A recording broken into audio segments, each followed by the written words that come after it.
السلام علیکم ورحمۃ اللہ وبرکاتہ۔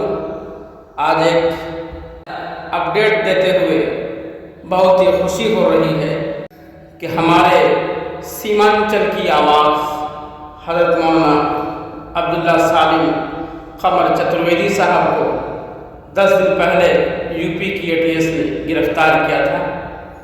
آج رات میں ان کی رہائی ہو گئی ہے، ان کو ضمانت مل گئی ہے اور وہ اپنے گھر پہنچ چکے ہیں۔ اللہ تعالیٰ کا لاکھ لاکھ شکر ہے۔ یہ سب آپ لوگوں کی دعاؤں کی برکت ہے اور پھر ہمارے بڑوں کی کوشش کا نتیجہ ہے کہ ان کو رات میں بیل ملا اور پھر وہ رہائی ہو کر کے اپنے گھر پہنچ چکے ہیں۔ یہ اور بھی تمام لوگوں کے لیے آپ لوگ دعائیں کریں، اس لیے کہ اللہ تعالیٰ کن کی دعا سن لے بولنا مشکل ہے میرے دوستو۔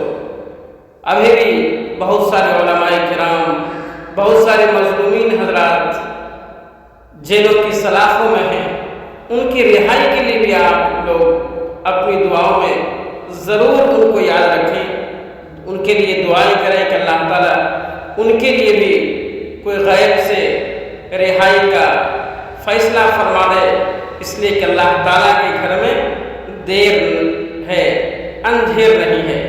کن کی دعا کب اللہ تعالیٰ قبول کر لے بولنا مشکل ہے میرے دوستو، اس لیے ہمیشہ اپنی دعاؤں میں تمام مظلومین کو یاد رکھیں۔ اللہ تعالیٰ آپ کی دعاؤں کو قبول فرمائے۔